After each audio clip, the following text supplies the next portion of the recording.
do you have any allergies of any kind? Why do you ask? Is my nose? No. Oh, it's just I was wondering if there are any foods you were allergic to. Do you like nature by any chance? That is a very good question. I've never really thought about that. I guess I am more of a city person. Dating is already complicated, but when your brain works differently, it can feel impossible. I know because I've been there. I'm neurodivergent, married to a neurotypical partner, but before that, dating was hard. Even in my marriage, we had struggles in the beginning. So let's talk about what makes dating with the neurodiverse brain different. The challenges, the wins, and how to actually make it work. Let's start with the struggles, because if you've ever felt like dating is an uphill battle, you're not alone. Communication differences. One of the biggest struggles, communication. If you're neurodivergent, you might just take things literally. You calling me a thief, my man? No, of course not. While your partner expects you to just get sarcasm or hints. Dry humor? I love it, but implied meanings, they go straight over my head. I also don't do small talk, so I need someone comfortable with silence. Dating can be exhausting, and I don't just mean emotionally. The small talk, the eye contact, and the constant masking, it's a lot. And just when I think I'm finally relaxed, boom, sensory overload. Rejection hits different when you're neurodivergent. Don't even think about ghosting me. A date ghosts you, and it doesn't just sting, it can spiral into what did I do wrong for days, maybe even weeks. If I sense someone pulling away, even a little, my brain is screaming, they're ghosting you, even if they're just busy. And let's be real, sometimes they actually do ghost you. It's not always they're busy. Nobody's that busy to where they can't communicate. Emotional regulation is a work in progress. Would you be terribly disappointed if we didn't go to the party tonight? Well, actually, his spontaneity is one of the things I love about him. Some people love surprises. I'm not one of those people. If you change the dinner plans last minute, I need a full system reboot. Spontaneous plans sound fun in theory, but I need time to mentally prepare. Also, if we start planning the future together too soon, I panic. Now, this one has gotten me into some interesting situations. Flirting and reading the room, they're not exactly my strengths. There are times when I thought someone... They was flirting with me when in actuality, they was just trying to get over on me so they can get a free drink. Then there were other times when I thought that it was the opposite happened. I thought that, since the last person was just trying to get a free drink, that this person clearly could not be interested in me. If you flirt with me, I probably won't notice. And even when I do notice something, I tend to overanalyze it. Like, was that laugh because I was funny or were they just being polite? Then I'm like, were they flirting? Do I respond to this? How do I respond? Do I smile? Yeah. If I flirt with you, I might just say something a little too blunt, like, your nose actually fits your face. I like it. Is that a compliment?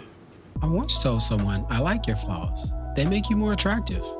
And what I meant by that, because of course I misspoke, was that the things that they didn't find attractive in themselves that I picked up on, those things were actually what I found attractive in them. For neurotypical people, a lot of this comes naturally. They pick up on subtle body language, tone shifts, all those unspoken rules. Meanwhile, I need you to spell it out for me. I need you to give me a PowerPoint presentation. I need you to make sure that your signs are very clear. Make them like roadblocks, detours, everything if you want me to notice. These days though, my husband found me asking, are you flirting with me?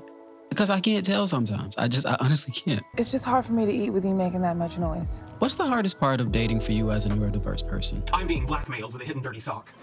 If that was slang, I'm unfamiliar with it. If it was literal, I share your aversion to soiled hosiery. In any case, I'm here because my mother and I have agreed that I will date at least once a year. Interesting. My mother and I have the same agreement about church. I don't object to the concept of a deity, but I'm baffled by the notion of one that takes attendance.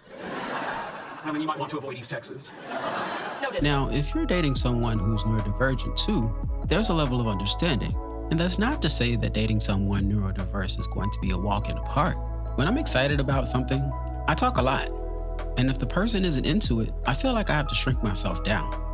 Even with another neurodiverse person, interests don't always align, and that can be tricky. But dating someone neurotypical comes with its own set of challenges.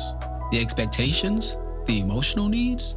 Sometimes we're speaking two different languages. Neurotypical partners sometimes expect certain normal responses. Like, if they're upset, they want an immediate reaction. Meanwhile, I'm buffering, analyzing how to respond without making things worse. I need extra time to process emotions, but when I love someone, I show it in ways they might not expect, like sharing my favorite hyperfixation with them. I don't always say I love you every 5 minutes, but if I send you an article on space facts, that's love. If I send you a link to the song that your favorite song is sampling, that's another form of love. When my favorite person and something they're interested in intersects with one of my personal interests, I'm excited to share these things. Now, if you're talking big parties, small talk, and loud music, that sounds like a nightmare to me. I'd rather have deep conversations over coffee than to work the room at a social event. Crowded restaurants, loud bars, nah. But if I do go, I'm gonna need time to recharge my social battery when we get home. And what that means for you is that we're not gonna have a lot to talk about. I'm gonna need time to just be to myself and quiet. We can be in the same room together, but no talking, please. Some people just aren't a good match, and that's okay. If you're super blunt like me, dating someone really sensitive might not work long term. And if someone is indecisive, that's a struggle too. Dating while neurodivergent has challenges, but it's not impossible. So we've talked about the struggles. Now let's talk about solutions. How to actually make relationships work when your brain works differently. Having clear communication styles help. Just because I'm quiet doesn't mean I'm not listening, and making eye contact doesn't equal engagement. If I'm staring at my phone while you talk, I might actually be listening better than if I were looking at you. Your beautiful face is just so distracting. And when I say I need time to process, I mean days, not hours. Soon doesn't mean right now, and I need specific options when making decisions. Being ignored, dismissed, that's a trigger for me.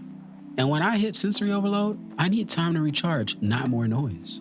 If my partner has this basic understanding of me, everything runs much smoother with us.